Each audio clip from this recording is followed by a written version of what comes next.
Good morning all students, सभी को ढेर सारा नमस्कार। मैं प्रदीप तिवारी और अमृत मंथन की ओर से हम जनरल साइंस शुरू कर रहे हैं। उस जनरल साइंस के लिए आपको और आपके सहयोग की बहुत ज़्यादा आवश्यकता है। मैं आपको ऐसी साइंस कराऊंगा जो आपके कंपटीशन एग्ज़ाम में आपके लिए मील का पत्थर साबित होगी। इसको हम सिस्टमेटिक ढंग से चलाएंगे। उसमें सबसे पहले हम केमिस्ट्री करेंगे, फिर बायोलॉजी और फिर फिजिक्स। केमिस्ट्री का सबसे पहला जो टॉपिक है वो आपका है अणु, परमाणु और तत्व और यौगिक। सबसे पहले इनको समझना जरूरी है। तो देखिए, हम मानते हैं कि पदार्थ का सबसे छोटा कण, पदार्थ का छोटे से छोटा कण जिसके अंदर पदार्थ के गुण विद्यमान है उसको अणु कहते हैं, परमाणु नहीं कहते। तो फिर परमाणु क्या है? परमाणु वो होता है जिनसे मिलके अणु बनता है। जैसे देखिए ध्यान से, आपके पास अगर ऐसे लिखा हुआ है H2O, इसका मतलब ये हुआ ये एक अणु है ना, और इसमें पानी के सारे गुण हैं। यानी अगर पानी द्रव है तो ये भी द्रव है। अगर पानी का रंग पारदर्शक है यानी वो रंगहीन है तो ये भी रंगहीन है। लेकिन इसके अंदर दो प्रकार के परमाणु हैं। एक परमाणु है हाइड्रोजन जो कि 2 है, और दूसरा परमाणु है ऑक्सीजन। ठीक है, ये दोनों ही परमाणु हैं। परमाणु का स्वतंत्र अस्तित्व नहीं होता है। परमाणु के ऊपर 3 मॉडल भी दिए हुए थे, आप लोगों को अच्छे से बताऊंगा। लेकिन पहले परमाणु और अणु की परिभाषा देखते हैं। अणु क्या होता है? पदार्थ का वह छोटे से छोटा गुण जिसमें पदार्थ के गुण विद्यमान हो, पदार्थ का वह छोटे से छोटा अंश, पदार्थ का वह छोटे से छोटा भाग जिसके अंदर पदार्थ के गुण विद्यमान हो, उसको तो हम लोग कहते हैं अणु। परंतु पदार्थ का वह छोटे से छोटा कण जिससे मिलके परमाणु बना है, पदार्थ का वह छोटे से छोटा कण जिससे मिलके कोई भी अणु बना है, उसको हम परमाणु कहते हैं, है ना। तो परमाणु का स्वतंत्र अस्तित्व कभी नहीं होता, ये हमेशा ध्यान रखना। परमाणु केवल रासायनिक अभिक्रिया में भाग लेता है और परमाणु का कभी भी विभाजन नहीं किया जा सकता है रासायनिक रूप से। हालांकि नाभिकीय रूप से तो उसका विभाजन कर सकते हैं, लेकिन रासायनिक रूप से उसका विभाजन नहीं कर सकते हैं। इसकी एक जनरल सी फॉर्मेशन होती है। कोई भी जो परमाणु है वो परमाणु किससे मिलकर बना होता है? परमाणु के बीच में नाभिक होता है, जिसकी खोज की थी रदरफोर्ड ने। अब एक बात ध्यान से सुनना, रदरफोर्ड से पहले एक साइंटिस्ट आए थे जे थॉमसन, जिन्होंने इलेक्ट्रॉन की खोज की थी। जे थॉमसन ने बताया था कि परमाणु एक बूंदी का लड्डू है, एक मतीरा मॉडल है। उन्होंने कहा था कि पूरा का पूरा परमाणु एक धनावेश है और उसके बीच में काले काले जो बीज होते हैं वो ऋणावेश के रूप में रहते हैं। इन्होंने इसको प्लम पुडिंग मॉडल बताया था, जो मॉडल बहुत ही बुरी तरह से फ्लॉप हो गया। लेकिन उन्होंने एक बड़ा ही फायदेमंद और बहुत शानदार चीज़ बताई थी, जिसके लिए आज भी हम जे थॉमसन को याद करते हैं। उन्होंने कहा था कि एक परमाणु में जितने प्रोटॉन होते हैं उतने ही इलेक्ट्रॉन होते हैं। अर्थात परमाणु उदासीन होता है, विद्युतीय रूप से उदासीन होता है। यानी जैसे मान लो, सपोज करो इसमें 11 प्रोटॉन हैं, ठीक है, नाभिक में होते हैं प्रोटॉन, हालांकि न्यूट्रॉन भी होते हैं, तो इसके कुल इलेक्ट्रॉन भी 11 ही होंगे। बस ये ध्यान रखना, ये चीज़ सबसे पहले बताई थी जे थॉमसन ने। इसके बाद में जो बंदा आया था, इसके बाद में जो मॉडल दिया था वो थे रदरफोर्ड। रदरफोर्ड ने एक और शानदार काम किया था। रदरफोर्ड ने एक बहुत ही ग्रेट चीज़ दी थी। क्या दी थी? उन्होंने सबसे इंपॉर्टेंट चीज़ क्या बताया था? उन्होंने एक गोल्ड फॉइल लिया था। गोल्ड फॉइल मीन्स सोने की पन्नी। सोने की पन्नी दुनिया की सबसे पतली पन्नी मानी जाती है। तो अगर वो पन्नी बहुत पतली है तो इसका मतलब क्या है? उसमें परमाणुओं की स्तर भी बहुत कम होगा। तो उन्होंने क्या किया था कि मान लो, सपोज करो ये परमाणु है, खूब सारे परमाणु हैं, छोटे छोटे परमाणु हैं, ठीक है, और हमें तो दिख नहीं रहे हैं। लेकिन उन्होंने इसके ऊपर अल्फा कणों की बॉम्बार्डिंग की थी, यानी अल्फा कणों की बौछार की थी। अल्फा कण होते क्या है? धनावेश, धनावेशित हीलियम परमाणु होते हैं। कई बार पेपर में पूछ लेते हैं कि अल्फा कण किसको कहते हैं, तो ये धनावेशित हीलियम परमाणु होते हैं। तो क्या होता है कि उसने हीलियम परमाणु की बौछार की थी, तो लगभग 12,000 परमाणु, 12,000 जो अल्फा कण थे वो आसपास ऐसे करके सीधी रेखा में निकल गए, जिससे अच्छा एक अल्फा कण ऐसा था जो यू टर्न लेके वापस आ गया, है ना। यहां से उसने एक बात बोली थी कि परमाणु का अधिकतर हिस्सा खोखला होता है, लेकिन परमाणु के मध्य में कोई ऐसा पदार्थ है जो धनावेशित है। इस तरह से तो नाभिक की खोज हुई थी। तो नाभिक की खोज का जो श्रेय है वो जाता है हमारे रदरफोर्ड के ऊपर, है ना। उन्होंने एक बात भी बोली थी कि मैंने ऐसा अप्रत्याशित रिजल्ट नहीं देखा था। ये तो वही बात हो गई ना कि एक टिश्यू पेपर जो होता है, टिश्यू पेपर से एक बंदूक का, तोप का गोला टकरा के और वापस आ गया, बिल्कुल इस तरह की बात बोली थी। ये चीज़ तो आप समझ ही गए होंगे। अच्छा, एक और चीज़ ध्यान देने वाली बात है। क्या ध्यान देने वाली बात है कि जो रदरफोर्ड थे, रदरफोर्ड ने अपना एक मॉडल भी दिया था, सोलर मॉडल टाइप का। यानी उन्होंने कहा था कि एक परमाणु है, परमाणु के मध्य में एक नाभिक है और नाभिक में खूब सारे प्रोटॉन है और बाहर इलेक्ट्रॉन अलग अलग कक्ष में चक्कर लगाते हैं, जैसे कि सन के चारों ओर प्लैनेट घूमते हैं, जितने भी अपने ग्रह नक्षत्र हैं ये सारे घूमते हैं उस तरह से। लेकिन इस मॉडल की भी एक कमी थी। बाकी लोगों ने कहा भाई देखो, अगर इलेक्ट्रॉन गोल गोल घूमेगा तो ये अपनी ऊर्जा को छोड़ेगा, एनर्जी रेडिएट करेगा और धीरे धीरे नाभिक में गिर जाएगा, तो नाभिक में गिर जाएगा तो काम खराब हो जाएगा। इस तरह से तो स्टेबिलिटी तो रही नहीं, अस्तित्व तो गड़बड़ हो गया।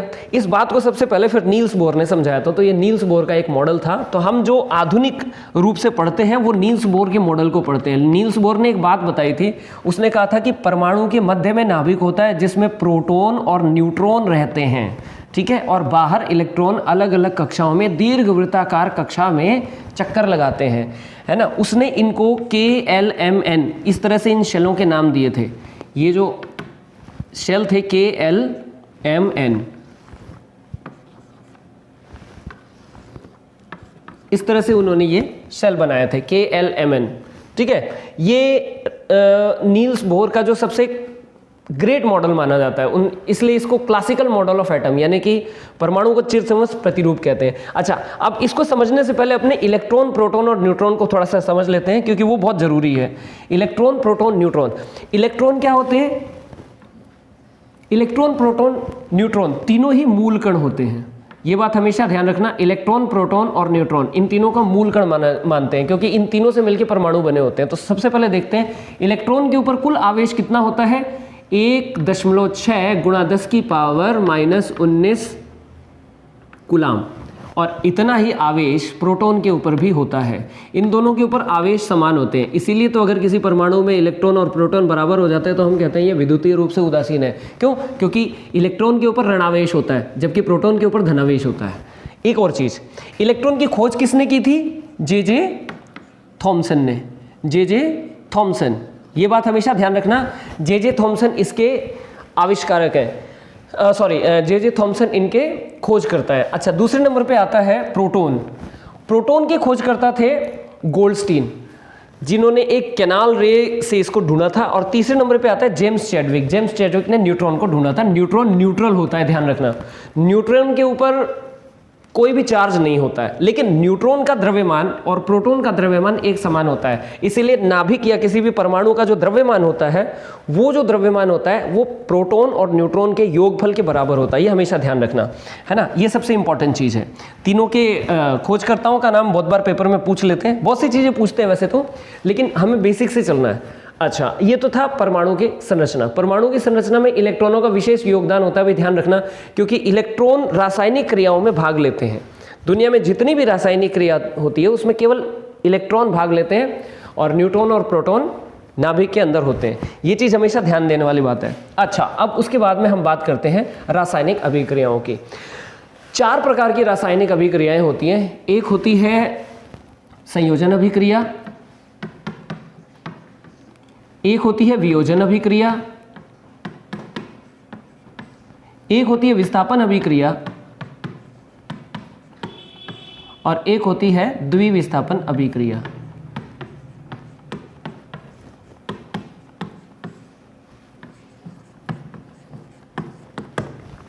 ये 4 प्रकार की अभिक्रियाएं होती हैं। संयोजन अभिक्रिया को जरा ध्यान से देखना। जब कोई ए प्रकार का पदार्थ किसी बी प्रकार के पदार्थ से मिलता है और कोई सी प्रकार का नया पदार्थ बन जाता है तो उसको हम संयोजन अभिक्रिया कहते हैं, ठीक है। अच्छा, दूसरा होती है वियोजन अभिक्रिया। वियोजन अभिक्रिया में कोई सी प्रकार का पदार्थ होता है, वो ए और बी में कन्वर्ट हो जाता है, इसको हम लोग कहते हैं वियोजन अभिक्रिया। विस्थापन अभिक्रिया में कोई ए बी प्रकार का पदार्थ होता है जो किसी सी पदार्थ से रिएक्शन करता है। सी क्या करता है? बी को रिप्लेस कर देता है और ये AC बन जाता है और बी अलग हो जाता है। इसी तरह से द्विविस्थापन अभिक्रिया होती है। इसके अंदर AB कोई पदार्थ है, वो किसी CD पदार्थ से क्रिया करता है और क्रिया करने के बाद में C और A की आपस में अदला बदली हो जाती है, यानी ये CB और AD टाइप का बन जाता है। इस प्रकार की अभिक्रियाओं को हम द्विविस्थापन, क्योंकि इसमें 2 बार विस्थापन हुआ है ना। इनके उदाहरण देख लेता हूँ। सबसे पहले संयोजन अभिक्रिया। संयोजन अभिक्रिया जो मैंने अभी आपको बताया कि कोई ए पदार्थ है, वो किसी बी पदार्थ के साथ क्रिया करके किसी सी पदार्थ में कन्वर्ट हो जाएगा। इसका सबसे अच्छा उदाहरण है, यदि हाइड्रोजन गैस को हम ऑक्सीजन के साथ में मिलाते हैं तो आपके पास में क्या बनता है? पानी, यानी ये कोई सी पदार्थ बन गया। जबकि हमने किसी ए और बी को आपस में मिलाया। दूसरा था वियोजन अभिक्रिया। वियोजन अभिक्रिया इसकी बिल्कुल उल्टी है, एकदम उल्टी अभिक्रिया है, उलट अभिक्रिया है। जरा ध्यान से देखिए, वियोजन अभिक्रिया में जैसे पानी है, अगर इसमें हम इलेक्ट्रिसिटी प्रोवाइड कर दें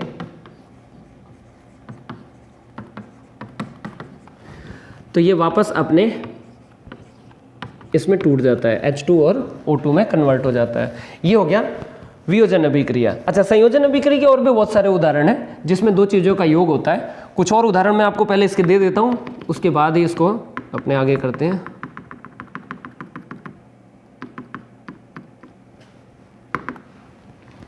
जैसे कैल्शियम ऑक्साइड की क्रिया अगर हम कार्बन डाइऑक्साइड से करवा दें, देन आपके पास बनता है कैल्शियम कार्बोनेट। ठीक है, ये भी एक प्रकार की संयोजन अभिक्रिया है। बहुत सारी अभिक्रियाएं जो संयोजन अभिक्रिया के अंदर आती हैं। इसमें इसका एक याद रखने का तरीका ये है कि यहाँ पर एक पदार्थ होगा, वो किसी दूसरे पदार्थ के साथ जुड़ेगा और इन दोनों के योगफल से एक तीसरा पदार्थ बन जाएगा। इसको हम लोग कहेंगे संयोजन अभिक्रिया। एक होती है वियोजन अभिक्रिया, क्योंकि मैं अभिक्रियाओं के प्रकार बता रहा हूँ, कई बार पेपर में पूछ लेते हैं निम्नलिखित में से ये कौन सी अभिक्रिया है, ठीक है, जिसके बारे में हम बाद में बात करेंगे। ये तो थी संयोजन अभिक्रिया। अब आती है वियोजन अभिक्रिया। वियोजन अभिक्रिया के अंदर कोई भी पदार्थ, ये वियोजन अभिक्रिया है। मैंने आपको बताया था कोई सी प्रकार का पदार्थ होता है जो टूटकर ए और बी में कन्वर्ट हो जाता है। ठीक है, तो सी प्रकार का पदार्थ जैसे मान लो पानी है, H2O, और ये कन्वर्ट हो गया किसमें, H2 और O2 में कन्वर्ट हो गया। इसी तरह से कैल्शियम कार्बोनेट है, अगर आप कैल्शियम कार्बोनेट को गर्म कर दोगे या इसके अंदर पानी डाल दोगे, वैसे तो हम इसको गर्म कर दें तो ये किस में कन्वर्ट हो जाता है, कैल्शियम ऑक्साइड और कार्बन डाइऑक्साइड में। ये भी देखो कोई सी प्रकार का पदार्थ था जो ए और बी में कन्वर्ट हो गया। इसे कहते हैं वियोजन अभिक्रिया। नॉर्मली क्या होती है, वियोजन अभिक्रिया में ऊष्मा दी जाती है। अब जिस अभिक्रिया में ऊष्मा दी जाती है उसे हम ऊष्मा शोष्य अभिक्रिया कहते हैं, क्योंकि वो निकाय से ऊष्मा सोखता है। लेकिन जिस अभिक्रिया में ऊष्मा का अवशोषण नहीं होता है बल्कि ऊष्मा छोड़ी जाती है, उसको हम लोग क्या कहते हैं, उसको हम लोग बोलते हैं ऊष्माक्षेपी अभिक्रिया, यानी कि एक्सोथर्मिक रिएक्शन। तो ये अधिकतर जो वियोजन अभिक्रियाएं होती हैं वो ऊष्मा शोषी प्रकार की होती हैं, जबकि इससे पहले जो मैंने आपको बताया था संयोजन अभिक्रिया, वो ऊष्माक्षेपी प्रकार की अभिक्रिया होती है। तीसरे नंबर पे अपनी जो आती है वो है विस्थापन अभिक्रिया। विस्थापन अभिक्रिया ये रही, विस्थापन अभिक्रिया। विस्थापन अभिक्रिया से अपने बहुत सी बातें करेंगे। विस्थापन अभिक्रिया में कोई ए बी प्रकार का पदार्थ होता है जो किसी सी पदार्थ से क्रिया कर जाता है और उसके बाद में ए सी प्रकार का पदार्थ बन जाता है ना, और बी अलग हो जाता है। इसका बहुत अच्छा एग्जाम्पल है, बहुत बार छोटी बुक्स में भी ये होता है, कॉपर सल्फेट। कॉपर सल्फेट की क्रिया जिंक से करा दी जाती है तो फिर क्या बन जाता है, जिंक सल्फेट, और कॉपर अलग हो जाता है। इससे हमें बहुत सी बातें क्लियर होती हैं। पहली बात ये क्लियर होती है कि जिंक कॉपर से ज़्यादा क्रियाशील है, इसीलिए तो क्रिया कर गया। दूसरी चीज़ हमें एक ये क्लियर होती है कि ये रिडॉक्स प्रकार की अभिक्रिया। रिडॉक्स का मतलब ये होता है एक का रिडक्शन हो रहा है और दूसरा का ऑक्सीडेशन हो रहा है। एक मैं आपको रिडॉक्स और बता दूं, रिडॉक्स की एक शानदार ट्रिक है। जब कोई पदार्थ छोटा है और जब ये कोई पदार्थ बड़े में कन्वर्ट हो जाता है, अर्थात इसके साथ राइट साइड में कोई नेगेटिव पदार्थ जुड़ जाता है, तो इसको हम लोग बोलते हैं ऑक्सीकरण। इस प्रक्रिया को बोलते हैं ऑक्सीकरण, यानी यहाँ पर ऑक्सीकरण हो रहा है, साथ में ऑक्सीडेशन, यानी ऑक्सीकरण हो रहा है। जबकि कोई बड़ा पदार्थ होता है, जैसे मान लो ये आपके पास ये बड़ा पदार्थ है कॉपर सल्फेट, जो कन्वर्ट हो गया, किस में कन्वर्ट हो गया, सिर्फ कॉपर में कन्वर्ट हो गया, यानी ये टूट के छोटा हो गया। तो जब कोई पदार्थ छोटा हो जाता है तो अपने इसको क्या बोल देते हैं, रिडक्शन। कंपटीशन एग्जाम में सबसे शानदार ट्रिक है, ये ध्यान रखना, इसको हम रिडक्शन बोल देते हैं। ये रिडक्शन हो गया इसका, यानी इसका उपचयन हो गया। ये तो हो गया उपचयन, और इसको हिंदी में कहते हैं अपचयन या रिडक्शन। एक चीज इसमें ध्यान रखने वाली बात है, जब किसी अभिक्रिया में ऑक्सीडेशन और रिडक्शन एक साथ होते हैं तो उस अभिक्रिया को हम अपोपचय यानी कि रिडॉक्स अभिक्रिया बोलते हैं। तो ज़्यादातर वियोजन अभिक्रियाएं जो होती हैं वो रिडॉक्स प्रकार की होती हैं। मैंने ये नहीं कहा कि सारी होती हैं, ज़्यादातर जो वियोजन अभिक्रियाएं होती हैं वो रिडॉक्स प्रकार की होती हैं। ये बात आप हमेशा ध्यान रखिए। और वियोजन अभिक्रिया से ही हमें ये पता लगता है कि कौन सा पदार्थ कितना ज़्यादा क्रियाशील है। इसके लिए मैं आपको क्रियाशीलता का एक क्रम बताता हूं जो आपके एनसीईआरटी की बुक में दिया हुआ है, बहुत बार आप याद कर लेना। ये एक ट्रिक वाइज चलता है। जैसे एक ट्रिक बनाई है मैंने, कालू नाम का माली आलू जरा फीका पकाता है। कालू नाम का माली, ये मैग्नीशियम हो गया, ठीक है।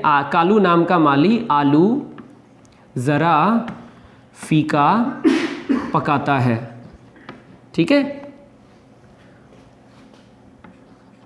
कौन है, कौन का मतलब कॉपर हो गया, है मतलब Hg हो गया, या कौन है जी, आगे आओ, आगे का मतलब हो गया Ag, आओ का मतलब हो गया Au।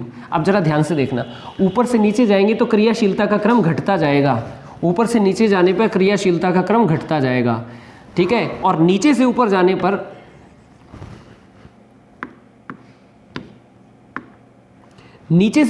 पर क्रियाशीलता का क्रम बढ़ता जाएगा। इसका मतलब हम कह सकते हैं कि सोडियम से ज़्यादा क्रियाशील पोटेशियम है, इसका मतलब हम कह सकते हैं कि Fe से ज़्यादा क्रियाशील जिंक है, इसका मतलब हम कह सकते हैं कि कॉपर से ज़्यादा क्रियाशील जिंक है। तभी तो ये रिएक्शन हो गई थी, कॉपर सल्फेट की रिएक्शन हमने जिंक से कराई थी, तो ये रिएक्शन क्यों हो गई थी, क्यों, क्योंकि कॉपर कम क्रियाशील है जबकि जिंक ज़्यादा क्रियाशील है। अगर मान लो ऐसी रिएक्शन आ जाए जिंक सल्फेट, है ना, और जिंक सल्फेट के साथ में अगर कॉपर दे दे और आपको ये रिएक्शन दे दे, तो और इस तरह से बना भी दे कि जिंक सल्फेट, तो ये रिएक्शन नहीं होगी। क्यों नहीं होगी, क्योंकि कॉपर अधिक क्रियाशील नहीं है। बहुत बार पेपर में आता है, इस तरह से प्रश्न दे के पूछ लेते हैं, उपरोक्त में से सही कथन छांटिए, तो इसमें आ जाता है जिंक सल्फेट बना, दूसरा अभिक्रिया नहीं हुई, तीसरा कॉपर जो है जिंक से ज़्यादा क्रियाशील, और चौथा उपरोक्त में से कोई नहीं, तो इसका क्या हो जाएगा, अभिक्रिया नहीं होगी। तो ये चीज़ हमेशा ध्यान रखना। ये आपके पास में अभिक्रियाओं के जो मतलब विस्थापन अभिक्रिया थी। द्विविस्थापन अभिक्रिया का हम अगर देखें तो द्विविस्थापन अभिक्रिया में बिल्कुल ऐसी ही अभिक्रिया होती है, उसमें आयनों का विनिमय होता है, आयन विनिमित हो जाते हैं, सिंपल।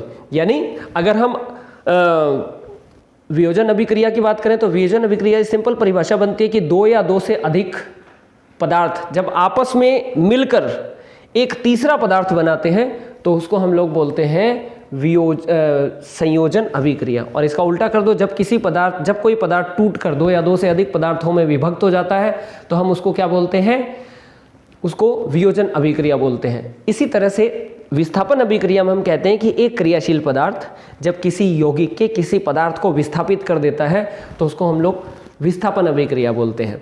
तो ये इस तरह के इनकी डेफिनेशन होगी। ऑक्सीकरण अपचयन की भी एक कॉन्सेप्ट आती है, ऑक्सीकरण अपचयन की कॉन्सेप्ट को भी देख लीजिए। ऑक्सीकरण का वैसे तो मतलब होता है ऑक्सीजन का जुड़ना। अगर हमने ऑक्सीकरण को देख लिया तो जो अपचयन होता है वो बिल्कुल उससे उल्टी अभिक्रिया होती है। जैसे ऑक्सीजन का जुड़ना ऑक्सीकरण होता है, तो फिर ऑक्सीजन का अलग होना क्या हो जाएगा, अपचयन हो जाएगा।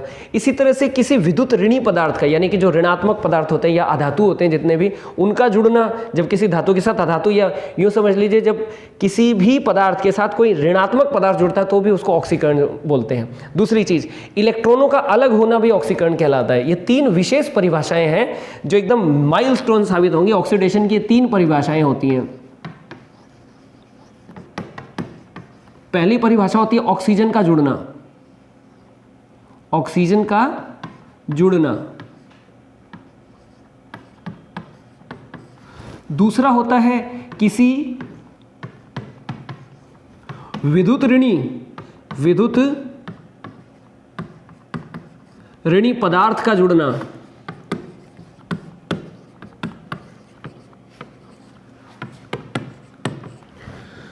अगला होता है किसी विद्युत धनी पदार्थ का अलग होना, विद्युत धनी पदार्थ।